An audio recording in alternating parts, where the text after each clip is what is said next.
Chapter 79 of Kagurabachi had a crazy reveal and was amazing as always. With my shirt today, you can barely even see it. I'm trying to give Azami with the pockets, like the pocket shirt he has. It's got a collar and like there's no pockets actually, but like there's like stripy sleeves, you know? That's what I'm trying to give. At least the vibe, you know? Also, big happy news. We hit 250 subscribers! Woo! Thank you guys so much for your support. It's so appreciated. Gah! Oh my goodness. That's so exciting.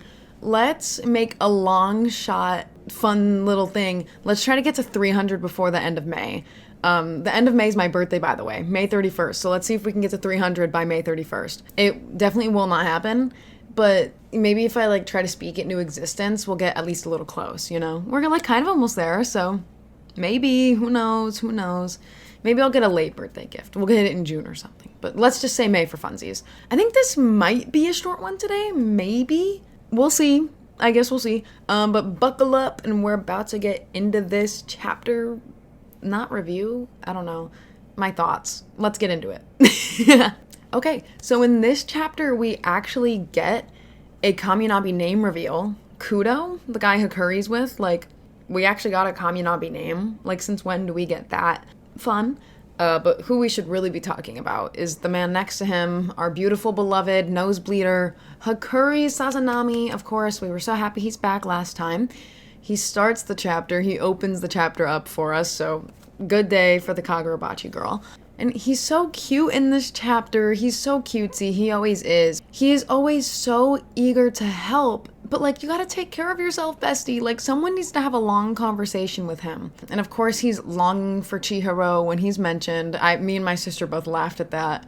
Big news is that his sorcery is back. It is nice to know that Hakuri does have his sorcery still, because that was a little bit of a scare. I wasn't thinking he was actually not gonna have it. It was just like stakes or whatever, but you know, I'm still glad that we know. He needs to limit himself a little bit, but he still has it. And I think someone really needs to hammer in that he needs to limit it, because he's like, where can I help? How can I help? How can I be useful? I can still be useful, let me help. And it's just like, chill, Hakuri. You just finished your lobotomy like an hour ago. Kudo's right. Like, calm down. Chill out, buddy. I love it, though. We love Hakuri. Speaking of we love, I don't know about we until this chapter, but whatever. I'll get there. It's Azami time. We're gonna be talking big about Azami today. Big day for me. So basically, since the start of the series, we've been curious of who played what role in the Seitai War. We still don't have confirmation of what Shiba did, and like, obviously Kunishige created the swords, but it was, you know, I mean, the whole moral debate also has to involve what did they do during the war. So it is interesting to learn that Azami was the executioner at 18 years old. So like, not only is it like, oh yeah, he's the executioner of the Kamunabi, he started being the executioner at 18. Like, what? Also, do we all agree, like, I don't know if this is just me and my sister have talked about this thing. We agree that Shiba was an interrogator, right? Like, that's what he did during the war. He was absolutely an interrogator. I feel like, I don't know if people talk about that or not. Is that like a theory? I don't even know. Because me and my sister talk about it. But I forget, is that like something other people have said too? Have I seen that somewhere else? I don't know. But if I haven't, Shiba was totally an interrogator. So guys, taking the executioner at 18 thing into consideration, do we all agree that Azami is like insane? Like, can we agree on that? Like, he actually looks deranged when he is fighting. Like, literally deranged. And he purposefully did this barehanded. They offered him gloves, and he denied the gloves. Like, in chapter 7, when he got introduced, I could tell that he had those crazy eyes.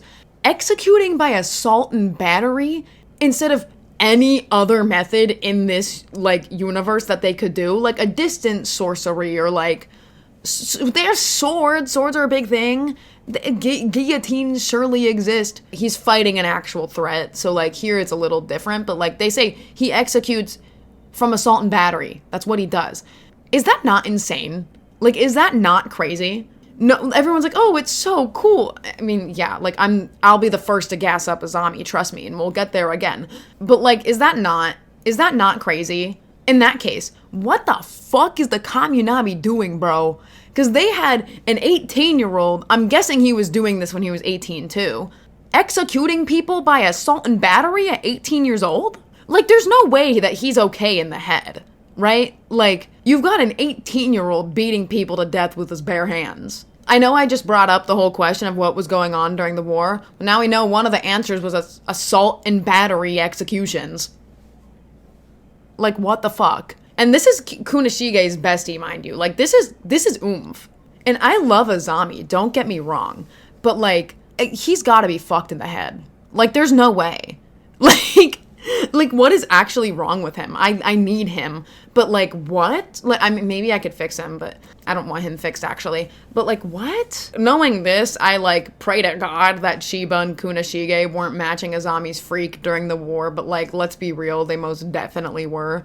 Like, Shiba was definitely getting up to some crazy shit. And obviously, we saw those devil swords that Kunoshige made. Mr. Malediction, what the fuck? Like, what are we doing? This trio is crazy. Match made in hell, I guess. Their methods are interesting, I'll say that.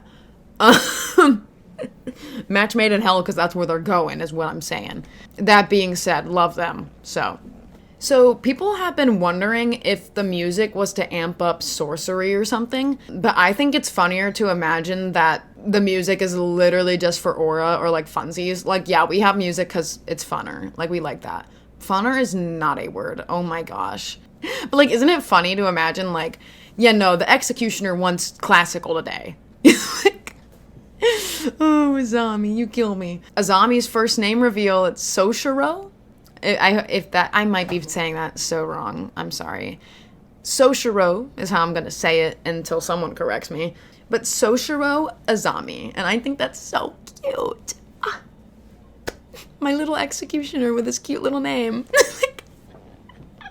I love it. I love it so much. And also, at this point, can we agree that Azami's not the traitor? Like, I'm asking you guys so many questions today. Do you feel included? Are we over that? Like, is this not enough proof that, like, he's not the traitor? Because, like, I never bought that once. But, like, is this not enough? I mean, like, you can think whatever you want. Obviously, we're love of the game. Throw it all out there for funsies, you know? But, like, I would bet, like, probably my left pinky toe that Azami is not the traitor. Like, guys, how fun is it that we have a Hishaku member present that was here at Kunoshige's death? Ooh. Ooh. Twitter was talking about how they think the mustache thing is a mask because there's, like, samurai costumes designed in Japan that have, like, a mustache mask thingy. I'm gonna guess that's what that probably is because that is, like, what it looks like. Also, it says that Shiba arrived in under 10 seconds when Kunoshige was killed. And he was all like, oh man, I wasn't quick enough. You got there in under 10 seconds. And, like, he wasn't quick enough, but, like, that should have been quick enough. Like, Shiba, don't be so hard on yourself, man. You made it in pretty good time, and he was just cooked. That was a very quick situation, sir. I'll make you feel better, Shiba. Oh my gosh. Mom, if you're watching this, I'm so sorry. Also, this guy's head is gone. Azami, what the fuck? I love that Hokuzono introduced two scary murderers just for Azami to literally punch their heads into matter. Like, that is so gruesome, but, like, that's sick as fuck, you know? I love you, Azami. Me next. Those murderers need to get in line. They didn't stand in line. I've been here since chapter 7. Like, pound me next, Azami. Ow. Oh, my... Alright, on this episode of Let's Think Before We Speak. I mean it, so it's fun. I'm kidding. I'm joking, guys. I'm funny, aren't I? Also, I think, important to note, and no one is pointed this out, at least from what I've thought, so I just have the most important thoughts. That's why you're watching the Kagurabachi Girl YouTube, baby. But it did say that there was 7 invaders, and we just saw 3 of them, and 2 of them are not Hishaku members. They're just creepy murderers. So, this begs the question, was 7 just an initial number? And there is more. Or are we still missing 2 Hishaku members? Because obviously 10 total. We know that Todo, Hirohiko, and Kuguri are down for the count. There's 7 left. 7 people fighting for the Hishaku are at Kamunabi headquarters, but we just saw 2 people that aren't actually Hishaku members. So does that mean there's only 5 actual Hishaku members here? Or was 7 just an initial number and all of the rest of the 7 are here and then just plus 2 fodder that they didn't even like bother counting or just didn't know counted? I don't know. Food for thought. Okay, guys, so now I'm going to go on a little rant real quick because y'all are coming around to Azami now. I mean this in general, but like I've been here. You know, okay, so I actually caught up to Kagurabachi in October. But when I read chapter 7, I was on that shit. I was like, I love this guy. He's hot. He's cool. I love him. And now everyone's like, oh man, Azami's sick. I mean, like, sure, we should hype him up this chapter. He was fucking cool.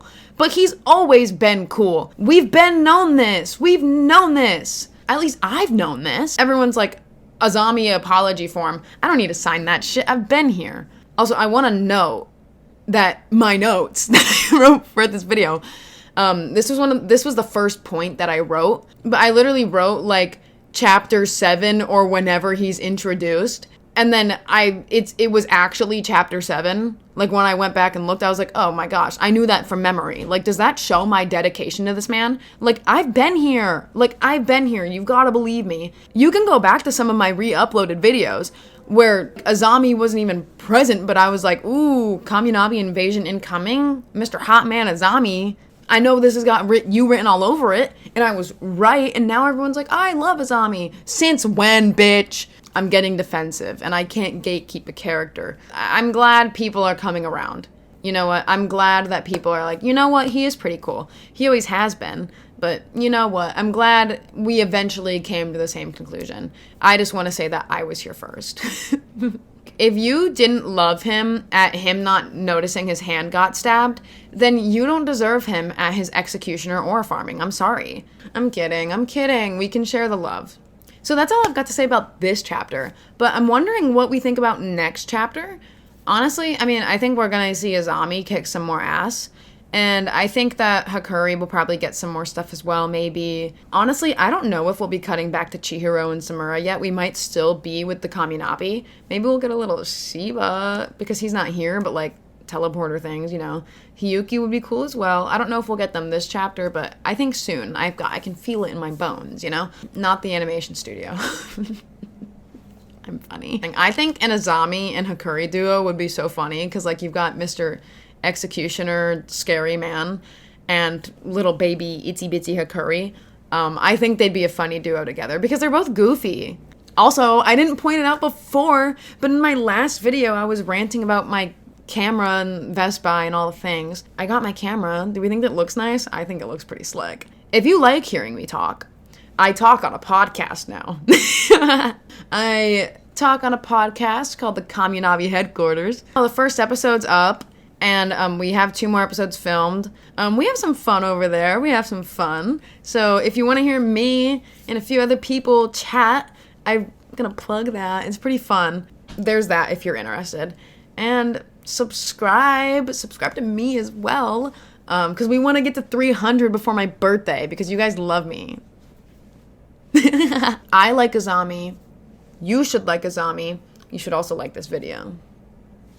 Some sound thinking right there, I think. Comment as well. I always say comments are my favorite. I love comments so much. So please comment your thoughts.